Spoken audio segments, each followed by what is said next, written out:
자, 월커홀릭에 대해서 여러분과 함께 대화 나누고자 합니다. 두 명의 나무꾼이 함께 장작을 패러 산으로 올라갔다고 합니다. 두 나무꾼이 모두 성실하게 일을 했는데 첫 번째 나무꾼은 그냥 잠시도 한눈을 팔지 않고 쉬지 않고 열심히 일을 했습니다. 자, 어느덧 저녁 때가 되니까 장작이 크게 한 짐이 되었습니다. 옆에서 같이 일을 하던 두 번째 나무꾼은 50분을 일하면 반드시 10분을 쉬었습니다. 그런데 쉬지 않고 일을 했던 그 첫 번째 나무꾼이 볼 때 자기 장작이 훨씬 적은 거예요. 자기가 더 열심히 일을 했다고 생각했기 때문에 도저히 이게 이해할 수 없는 일이 생기게 된 거죠. 그래서 첫 번째 나무꾼이 두 번째 나무꾼한테 묻게 됩니다. 아니 여보시오, 이게 어떻게 된 일입니까? 난 쉬지도 않고 일했는데 도대체 자네의 비결이 뭡니까? 두 번째 나무꾼인 이야기를 듣더니 조용히 이렇게 대답했습니다. 그건 간단하네. 나는 10분 쉬는 동안에 도끼날을 갈았거든.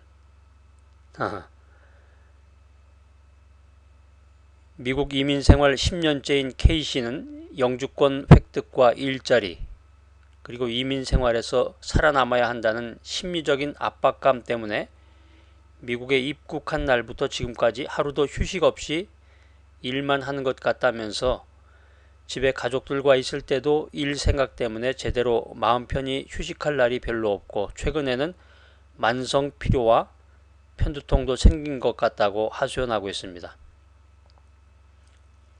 우리들 얘기인지도 모르겠습니다. 직장생활 열심히 하시는 분들의 그런 하소연 같기도 하고, 때때로 너무 일에 집중한 나머지 이 현대인들은 이 휴식의 중요성을 잊고 삽니다. 휴식이 없죠, 거의. 그런데 이 휴식은 시간을 낭비하는 것이 아닙니다. 일을 더 잘하기 위한 하나의 방법입니다. 아까 우리가 재밌는 이야기 나눈 것 중에서 두 번째 나무꾼처럼 10분 쉬는 동안에 도끼날을 갈았거든요. 일할 때가 있듯이 쉴 때가 있어야 됩니다. 인간은 일만 해서는 안 되고 일과 동시에 쉼을 가져야 된다고 하는 그 창조의 원리를 갖고 태어난 것입니다. 그렇기 때문에 이 쉬는 시간을 아까워하지 말고 최선을 다해서 아주 멋있게 쉬어라 하는 것입니다. 요즘 주변에 보면 이 과로사나 과로 자살이 사회 문제로 대두하고 있습니다. 뉴스에 보면 종종 나요. 이런 기사들이. 워커홀릭이라고 하는 용어가 등장했는데 미국의 경제학자 오츠가 워커홀릭이라고 하는 이 책을 출판하면서 사용되었습니다. 가정이나 개인사보다는 일을 제일 우선시하는 사람, 이 사람을 가리켜서 워커홀릭이다. 이 워커홀릭이라는 말은 work, 일이라는 것과 alcoholic, 알코올 중독자, 이걸 합쳐놓은 말이에요. 합성어. 그러니까 일을 안 하면 불안하고 일을 안 하면 외로움을 느끼기 때문에 그냥 자나깨나 오로지 일에만 의존하는 증상을 말하는데 이게 바로 일 중독자라는 거죠. 일 중독자. 이런 사람은 휴가 갈 때도 금단 현상까지 나타난다고 그래요. 그래서 보통 일주일에 60시간 넘게 일하는 사람을 가리켜서 월코홀릭이라고 분류하고 있는데 이 사람들은 과로와 스트레스에 시달리지만 알코올 약물 중독처럼 벗어나기가 어려워서 건강을 해칠 때가 많다고 합니다.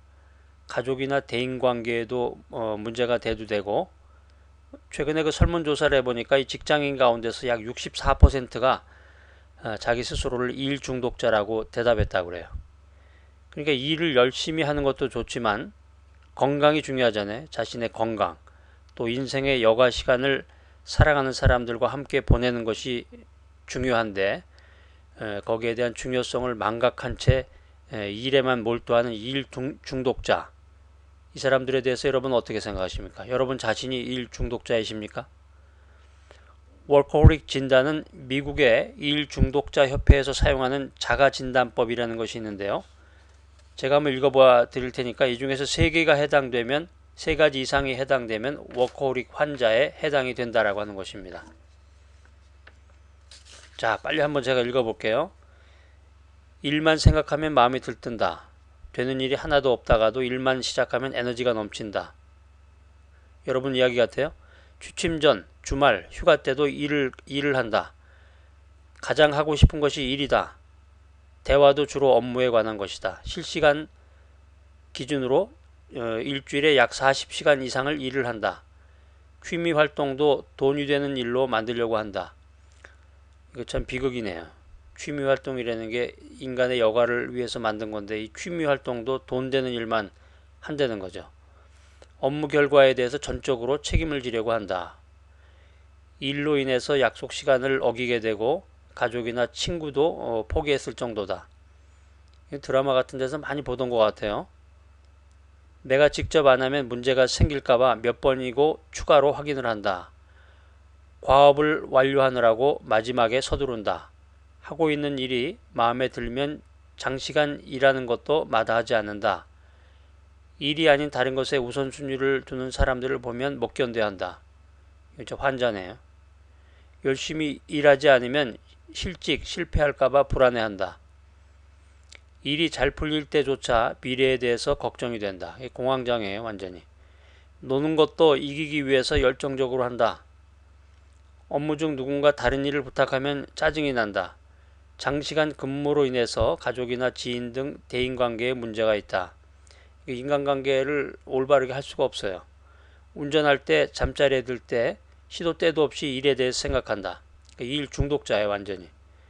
밥 먹으면서 뭔가를 읽거나 일 처리를 한다. 뭐 이 정도는 봐줄 수 있을 것 같은데 돈만 많이 벌면 인생의 대부분의 문제가 해결될 것이라고 생각한다. 착각에 완전히 빠졌네. 여러분 항상 서두르면서 사십니까? 편히 쉴 때는 죄의식마저 느끼십니까? 좀 쉬면서 일하라고 하는 사람들이 주변에 있습니까? 좀 쉬어. 너무 많이 일하지 마. 이런 얘기 너무 많이 들으면 일 중독자에 해당되는 거죠. 일에 관한 자료를 화장실에 가서도 읽는가? 이게 요즘 사회 문제라고 그래요. 화장실에 가서 대부분 SNS를 쓰시는 분들이 많다고 그러는데 거의 모든 크리스마스 카드가 일에 관련된 사람들로부터 온 것인가? 이건 비극입니다. 완전히 트레지디네. 카드를 봤는데 그 크리스마스 카드가 일에 관련된 사람들로부터만 온 것이고 정말 사랑하는 사람이나 친구나 서로 존중하는 관계에 있는 사람들로부터 온 카드가 없다는 거죠. 일을 열심히 하는 것도 좋지만 롱텀으로 가기 위한 장기 플랜을 세워야 할 때입니다. 건강을 챙기십시오. 남은 인생을 어떻게 살 것인가를 지혜롭게 구상해야 됩니다. 이거 뭐 하루 살고 한 달 살고 끝날 게 아니에요. 요즘엔 60 넘어서 70 이제 90세 100세까지 산다고 그러는데 그렇게 오랫동안 살면서 어떻게 살려고 그래요? 몸 아프면. 하나님께서는 인간이 워커홀릭 형태의 삶을 사는 것을 원치 아니하십니다. 이 시편에 있는 말씀입니다. 한번 제가 읽어볼까요? 그가 나를 푸른 초장에 누이시며 쉴만한 물가로 인도하시는도다. 하나님께서는 우리가 완전하고 균형 잡힌 인생을 살기를 원하십니다. 이 쉼을 갖는다, 휴식을 갖는다라고 하는 것은 내가 하나님의 자녀로서 가치 있는 인생임을, 가치 있는 사람임을 깨닫고 자신의 가치관을 올바로 잡는 것입니다. 그것은 바쁨의 스트레스에서 하나님의 평안으로 바꾸려는 노력입니다. 어린애들 한번 보세요. 대부분 어린애들은 누워서 쉬는 것을 싫어하잖아요. 마찬가지로 양들도 잔디에 누워서 쉬는 것을 싫어한다고 그래요. 휴식을 거절하는 것은 성숙하지 못한 증거라는 것입니다. 목자가 강제로 양이 눕도록 하는 것과 같이 하나님께서는 지금 우리를 휴식으로 초대하고 계십니다. 인간에겐, 당신에겐, 일 중독자인 당신에게 쉴 곳이 필요합니다. 인간은 정신적으로나 육체적으로 쉴 곳을 찾아 쉬어야 하도록 창조되었습니다. 여러분 뮤직 보세요. 음악 시간에 그 악보 보면 쉼표가 있잖아요. 쉼표를 따라서 반박자 쉬거나 한 박자 쉬거나 또는 두 박자까지도 쉬게 되는데 마냥 쉬지 않고 계속해서 노래 부를 수 있는 사람은 없습니다. 쉬어야 됩니다. 인간의 삶의 리듬은 쉼표와 쉼터가 있어야 됩니다. 그런데 놀랍게도 현대인들에게 이 쉼터가 없습니다. 쉴 곳이 없습니다. 그런데 우리는 바이블 속에서, 성경 속에서 우리가 참으로 쉴 곳, 쉼터를 발견하게 됩니다. 수고하고 무거운 짐진 자들아, 다 내게로 오라. 내가 너희를 쉬게 하리라.